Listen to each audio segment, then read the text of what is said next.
Bon, beaucoup de choses ont déjà été dites.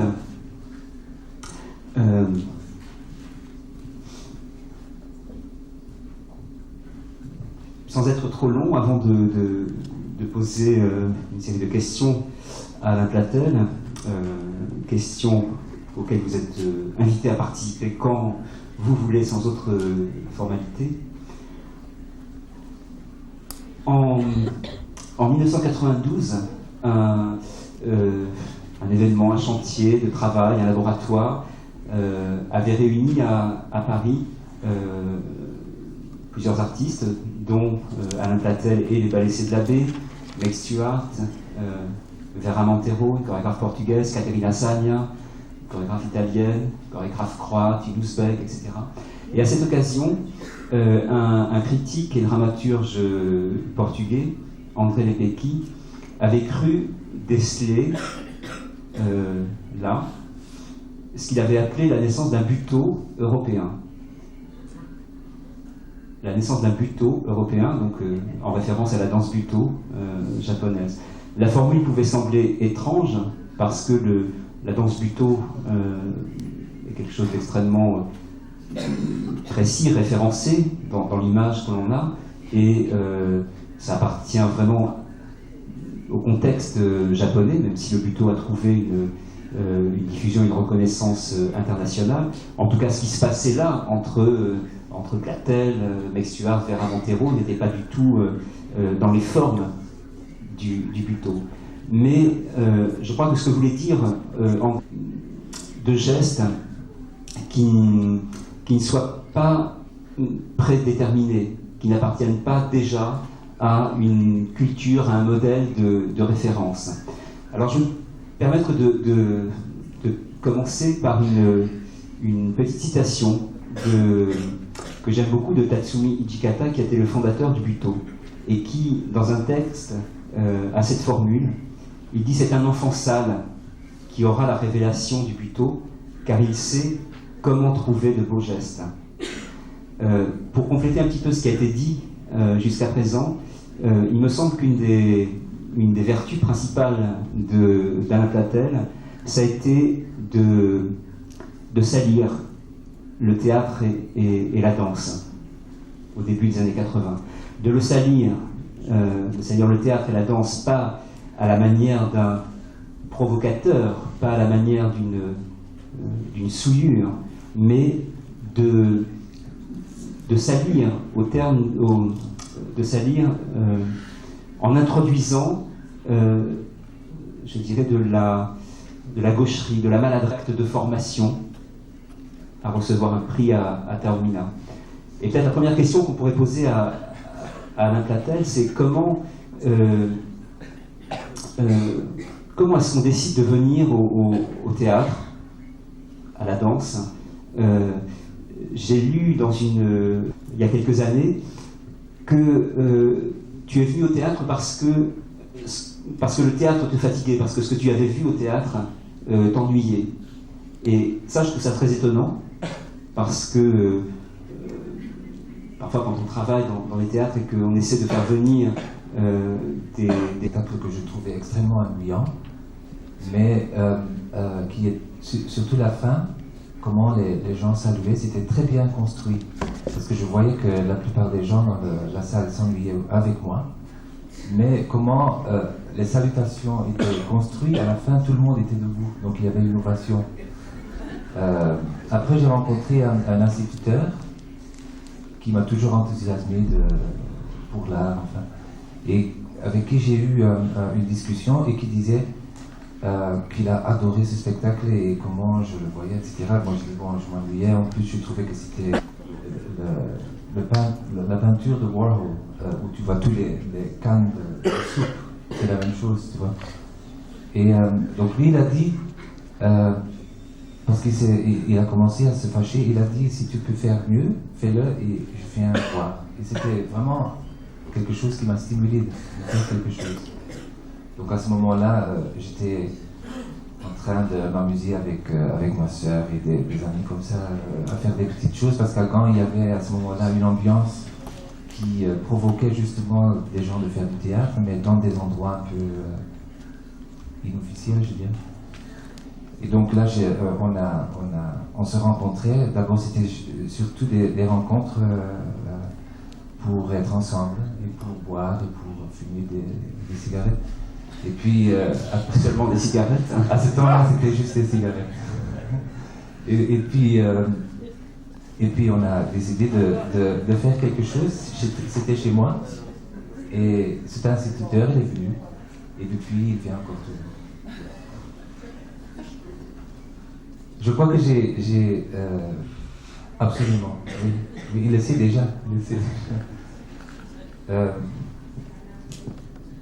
Je crois que j'ai pensé très longtemps que j'étais un danseur ou que je pouvais bouger bien, mais c'est vrai que physiquement j'avais quelque chose qui était un peu bizarre, quoi, à regarder. Mais de voir au moment que je travaillais avec des amis et que je leur imposais mes chorégraphies, c'était très bizarre de voir parce que ça. C'était affreux, quoi. Non, parce que c'est très gênant de dire aux gens quand on me demande qu'est-ce que tu fais. Je suis directeur artistique d'une compagnie qui s'appelle les Ballets Contemporains de la Belgique. D'abord, ça m'a pris un peu de temps pour être capable de le dire sans faute. Et puis, c'est pour ça que tu as réduit en ballet 7 de la paix. Et puis, mais c'est amusant aussi parce que bon, il y avait le Vlaamsblok qui est une partie fasciste en Belgique qui jusqu'à maintenant est en train d'essayer de nous d'arrêter de nous donner des subventions juste à cause de ce nom, par exemple. C'est génial, j'adore ça. Mais bon, donc ce pays et tout ce qui se passe, c'est extrêmement inspirant. Donc les choses qu'on voit dans les pièces que nous faisons, c'est parce qu'on se retrouve dans un bain constant de faits divers et de choses qui se passent chez nous qui sont tellement dingues que moi je trouve que très souvent ce qui se passe dans la réalité chez nous, c'est beaucoup plus fascinant et théâtral de voir une de nos pièces, par exemple. Peut-être on peut parler, encore une fois, si vous trouvez qu'on parle trop, n'hésitez pas à poser des questions, à intervenir quand vous voulez. C'est un désordre total, donc, mais qui a sa propre architecture. Donc j'avais pensé à te poser une question plus tard, mais peut-être je la pose maintenant, puisque tu parles de la Belgique et des faits divers. Je ne sais plus qui disait, on parle de la Wallonie, de la Flandre, on ne parle de la Belgique que lorsqu'il y a des faits divers particulièrement monstrueux, et ça avait été le cas notamment de l'affaire du Trou. Moi j'avais été très étonné lorsque, je n'étais pas seul, quand j'ai vu pour la première fois Bonjour Madame, Bonjour Madame, il va sans doute pleuvoir, il fait beau, etc. Inversement. Le spectacle se terminant par une scène dans laquelle un enfant, corps inanimé, était sur scène, manipulé, je crois, par Sam Louix, l'affreux pervers qui est là.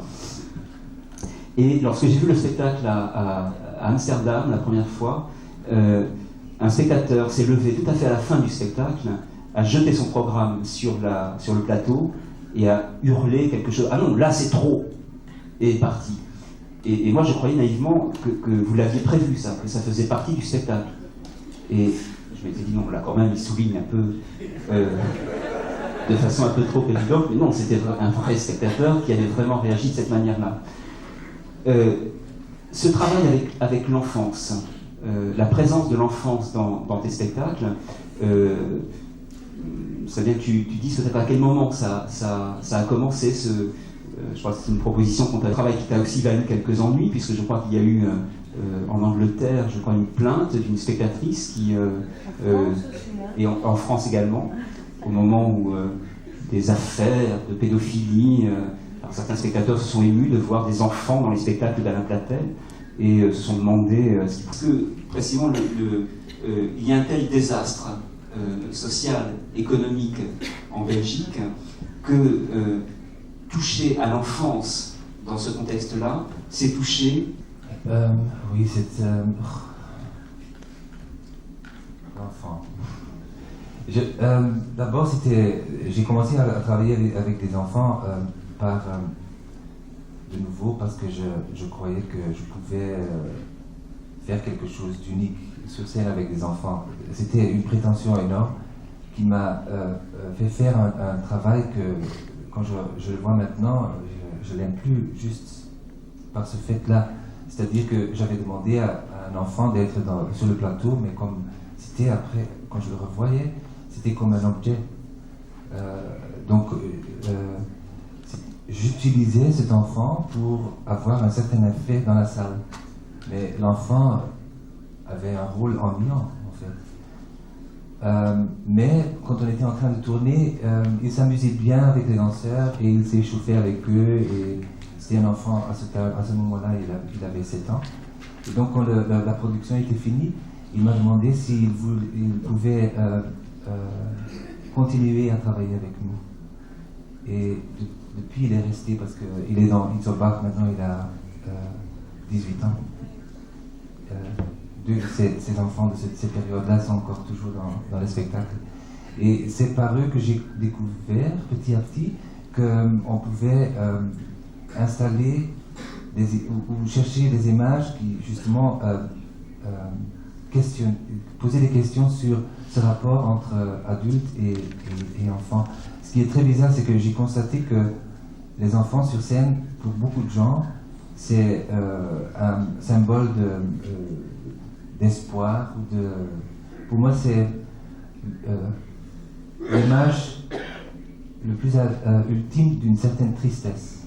C'est extrêmement triste de voir un enfant sur scène parce que surtout avec des adultes qui font certaines choses et que tu peux faire un peu la comparaison entre les deux. Et moi, je constate toujours que là, on voit déjà le futur, c'est-à-dire sans espoir. C'est-à-dire qu'ils vont copier exactement ce que nous sommes en train de faire. L'évolution au niveau de l'humanité se passe tellement lente qu'on ne va jamais le voir de mieux dans les enfants qu'on voit maintenant.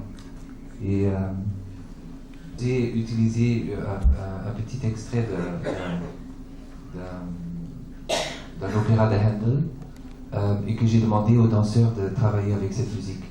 Je leur ai donné une cassette de cette musique et ils ont préparé quelque chose, mais la plupart des danseurs, si je me rappelle bien, ont vraiment coupé cette musique, ils ont déchiré, ils ont fait je sais pas quoi justement pour pas être confronté avec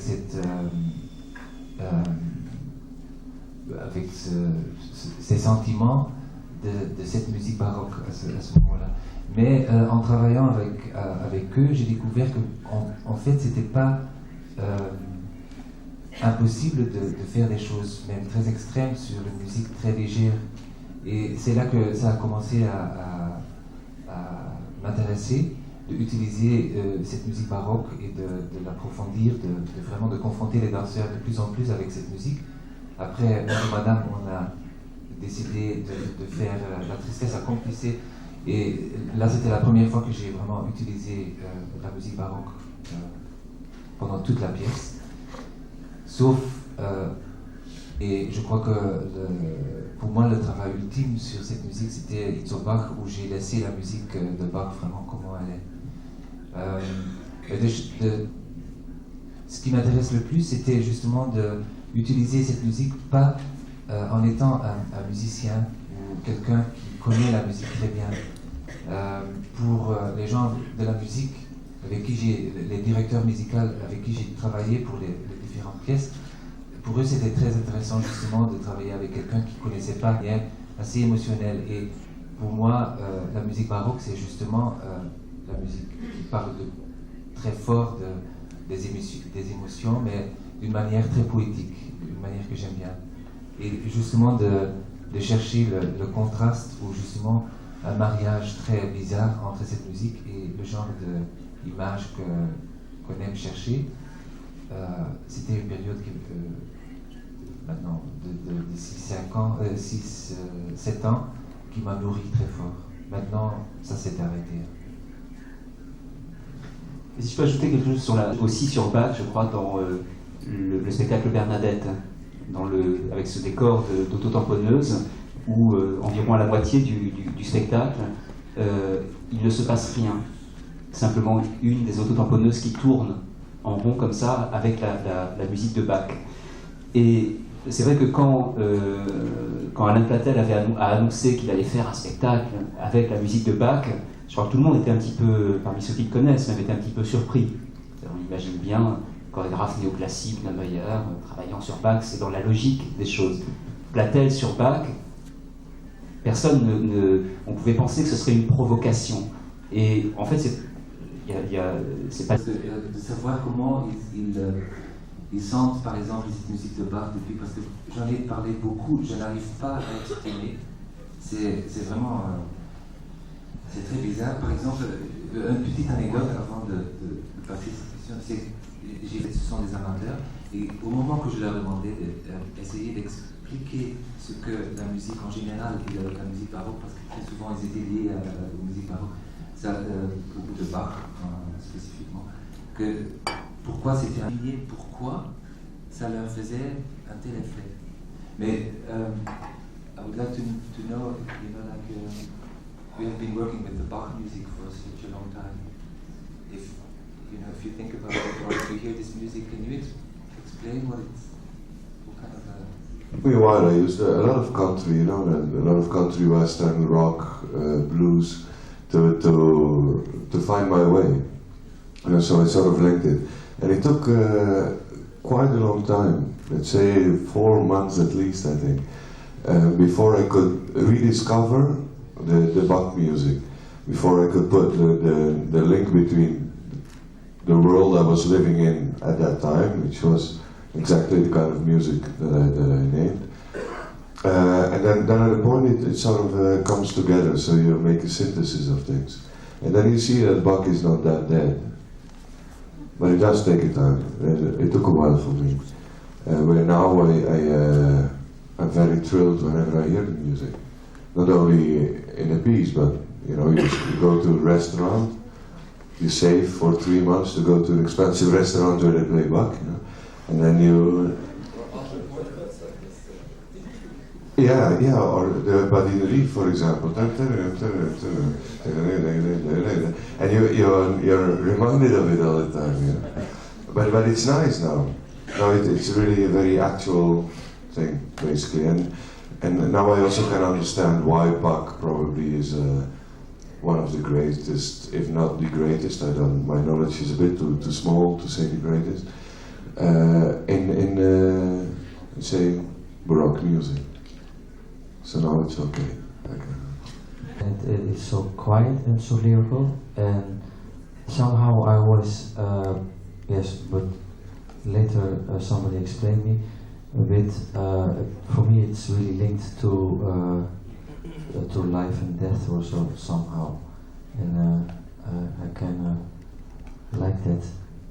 It's very easy to move on or to dance or to try something on, because it's strong enough by itself.